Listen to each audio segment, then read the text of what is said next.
So I am still sick, but we're off today.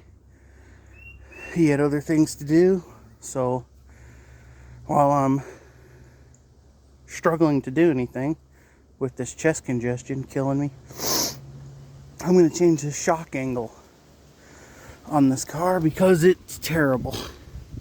You can see right there, it's practically laid down. But this is the easy kind of shocks. It's like a C10. It has the long upper bolt. It's just nutted on this side, nutted on that side, nothing special. One second. I'm going to pull the wheels on the back, unbolt the shocks, find the angle that I want. Hopefully it's not interfering with any fuel lines or brake lines. Drill a new hole and bolt it back on.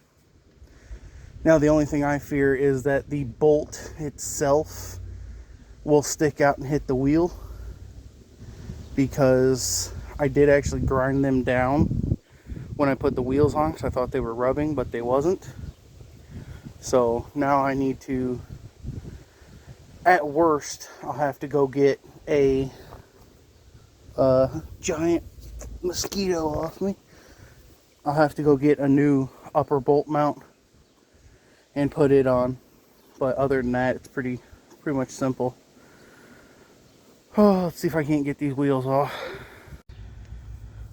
So with the wheel off, you can really see the severity of the shock angle. Don't worry about that washer right there. I was going to put it here, but it'll hit the rear end axle tube down here. So I think I'm going to have to go like somewhere in this area. And it's going to be as simple as unbolting this, get the drill bit the same size, and re-drill a new hole somewhere. And it should be fine, if the shock's still good. But that's basically all I'm doing. Well, yes, I don't like the shock angle, but also, that shouldn't do that and stay. It's slowly coming back. I'd say these shocks are toast. I should not be able to push these in with one arm, that's for sure. Yeah, I'm going to go ahead and say the shocks are toast. Pretty much, because they're very slowly coming back out. So, probably going to have to get some shocks also. And change the shock angle. Lovely.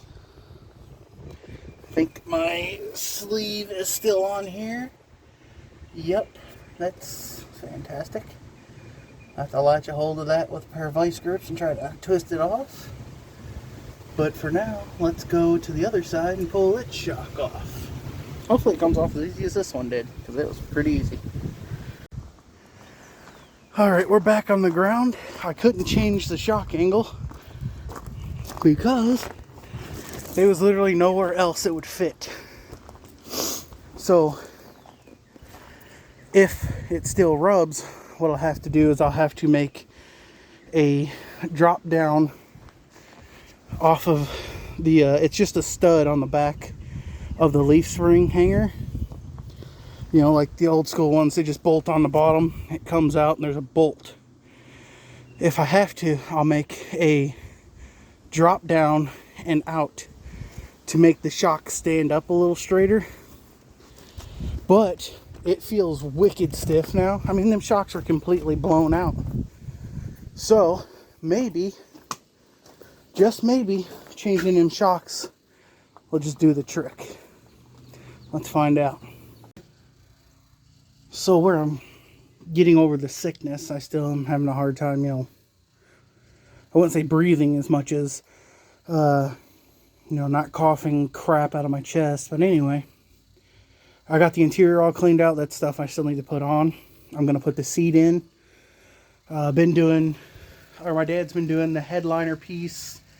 And I marked out the back door panels. I got to make the kick panels.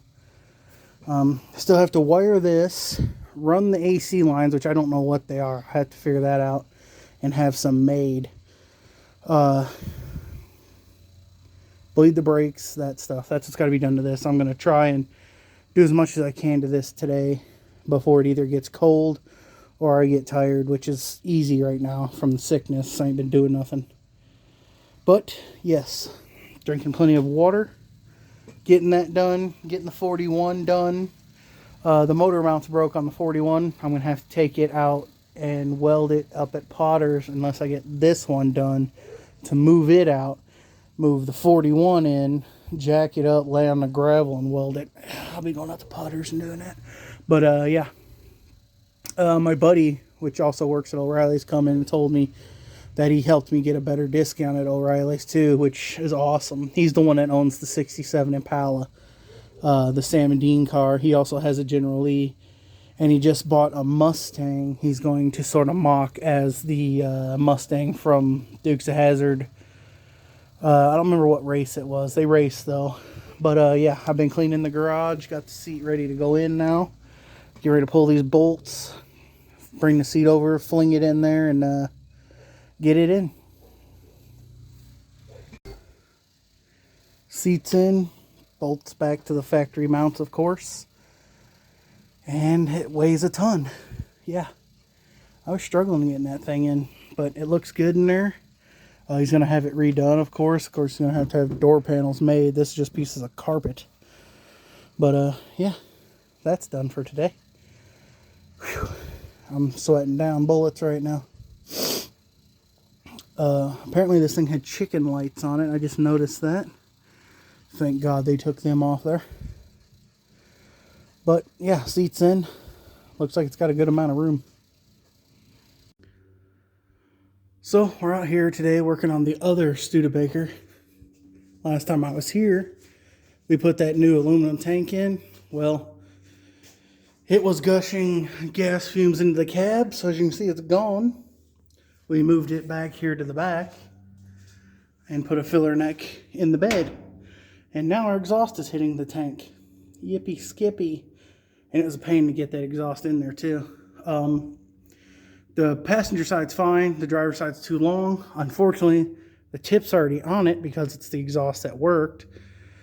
But now, not really, okay? So, I don't know what we're going to do here, what he's going to want to do. It's either going to be cut a piece out and move the exhaust back, or, well, that's our only option really. Cut a piece and move the exhaust back, and then probably get another tip that's longer and put it on.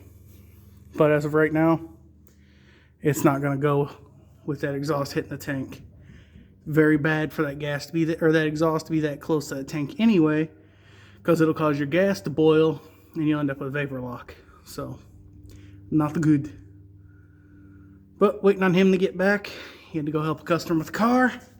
So, we're gonna wait a minute here.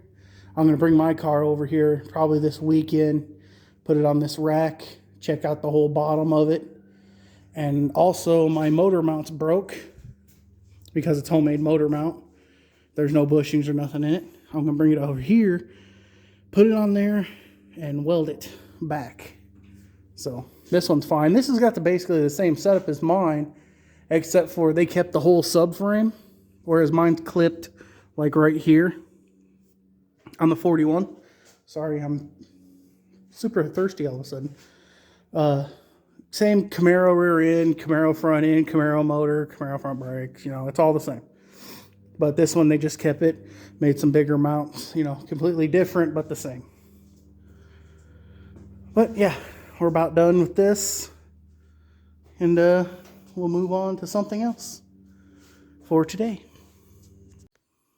So it's Friday. We got the Plymouth up on the rack. We're going to take a look at its seedy underbelly. There's that gas tank. I believe it's a boat tank. I've been trying to figure out why I get so much exhaust fumes. Booyah. Hole right here. I'm going to have to fix that. The shocks are actually doing their job. The exhaust is all welded up. I'm going to probably cut these tips off and just get some like rounds or ovals to put on it. I don't like those. It's rusty, but it's like all solid as it, you know, solid as it can be. Frame's good. They welded it real good. It's got good exhaust on it. I don't know if they're anything special. Oh, of course, they're Flowmasters. What else is different? Nothing. Trans mount's good, but my motor mount on this side is blown completely out. It's just flip-flopping in there. So what I'm going to attempt to do is use this air jack over here on top of here with a board on it to push right here, basically lift that side to where I can pull it all out. Other than that, there's nothing else really wrong with this thing. It is leaking some trans fluid from, appears to be right there. I don't know what is up there, but yeah. I've got this capped off. There is no speedo on it right now. I got a GPS setup I'm going to put on it. And before I leave here today, I'm going to back it off the lift and put a jack under it and check this front end out. Because it seems a little wore out to me. But I want to check it and the bearings and stuff and the wheels before I leave. Here's the motor mount. I don't know if you can see it. It's funky. They got some bolts and nuts and stuff like that holding it together. They welded bolts on there, is what I'm saying. So, yeah, we're going to try to finagle this one out. Let me check it. I mean, they're pretty generic how they're made. It looks like the right one, so. Yep, let's get busy and try to get this thing out. Done, get home and eat. It's Saturday now. I just got in. This thing's finally off. As I'm going to show you, it's a piece of vulcanized rubber with a metal clamp on it, basically, or whatever you want to call this, a bolt part. Anyway, these are probably factory, and it just let loose. It's a poor design, really, because it's just a piece of hot rubber to a piece of metal, so they really should like drill holes in these and let it come through and wrap around this and everything, but they don't. Got the new one, getting ready to pop it in and be done with this for today. Well, maybe I'm going to drop it down and get my sway bar out for an S10 and see if I can get it to sort of work on there. So Jeff come down and wanted to go to the rod run in Corbin, so we did, checked it out. It's not bad, but got back, hammered out that engine mount. It's bolted on. But the problem is that it's very bad offset right now. Not very bad. Oh God, I hit myself in the face with the phone. 3/8 of an inch. So what I'm going to do is, as I lower the engine, I need to push the tail shaft toward the driver's side to kind of hook it in. Hopefully it goes in easy, because I'm ready for this to be ready. Bolts are tight. I tightened up almost everything. I still got to do that little bitty bolt. I don't think you can see it up there, to do the belt tensioner, which it didn't even move when I undid it. So, but yeah, motor's got to go that way, or the train's got to go that way. Pull the motor mount over and drop it down in. Hopefully they didn't build a car with a bad motor mount, and now when I go to put it back in, it don't even fit. But let's do that. Let's let the air out and see what we got to fight here. So roughly 3 hours later, it's done. So what ended up happening is I had to fight it to get it over to where it previously was, and I did. That was not fun. Ugh. Then when I went to put the motor mount back on, the stud was stripped. So new energy suspension mount. That was expensive. I can buy every mount on here, but golden, done. Not worried about it. It's good. Done. Now I've got to tighten up the power steering bolt and clean up the tools, and I'm Audi 5000.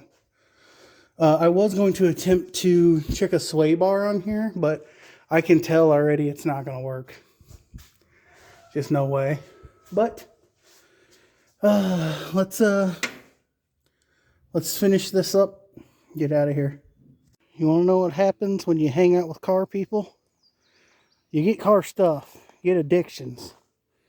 This is Jeff's International. That one, you guys have seen him built, of course. We got to put a water pump on it. Munner Day. Sorry for the reflection. It's got that beautiful Kentucky sky. But got the 41's motor mount and everything changed. Done with it. That's Monday. Now I got to figure out what to do with this Ford. Either park it in front of the garage or take it back up the hill. But the 41's done and I'm ready to rip on it.